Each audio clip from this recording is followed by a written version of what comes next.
Scooby-Doo and the Witch's Ghost and Scooby-Doo Invaders from Mars. I reviewed the Scooby-Doo on Zombie Island Blu-ray set from Warner Archive. Now we have the latest one that released August the 2nd, I think. Yeah. This release is pretty great, I would say. That they're going back to this 90s era Scooby-Doo. I think they pretty much have this 90s era Scooby-Doo all out now on Blu-ray. Could be wrong. I think there might be one or two, maybe. But I think all of them are out on Blu-ray now. These ones are pretty great. I think this one's probably the weakest one, Alien Invaders. The story's kind of like, it's just people believing that there's aliens, and it turns out it's these people pretending to be aliens. It's kind of interesting because this newer Scooby-Doo era in the 90s with this VHS run, the main thing they were selling on, especially with Zombie Island and stuff, was that the ghosts were real, or like the people were real. In a way, it still remains true in this one because they are aliens, but there's also people pretending to be aliens. They get unmasked.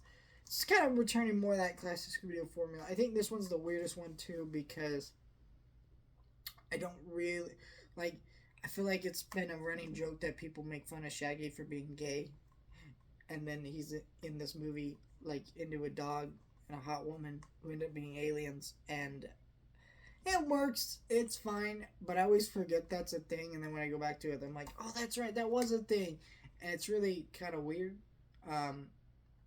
because like I don't think they've ever done a romance plot line with Shaggy other than like I think the live action movies and a couple other random bits of media, but for the most part, Shaggy, Scooby, that's just it, you know.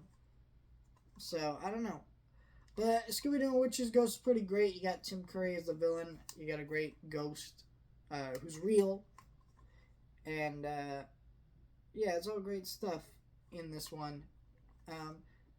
Yeah, and the Blu-rays look great. The DVDs, I think, for these are out of print, so it is nice of Warner Archive to reprint these HD formats. They look really good. I mean, about as good as they could, right? Because they are direct-to-video movies, but because unlike most of the Scooby-Doo stuff, this came from 90s era VHS stuff. They're able to work with it a lot more. Other Scooby-Doo media that they put out on Blu-ray, like the 60s stuff, takes a lot more work to clean it up. These are pretty simple. The HD masters, I imagine, were just sitting on a shelf somewhere, so they just put them out, and I'm grateful they did. I think these look pretty good, and if you love Scooby-Doo, these are great to have.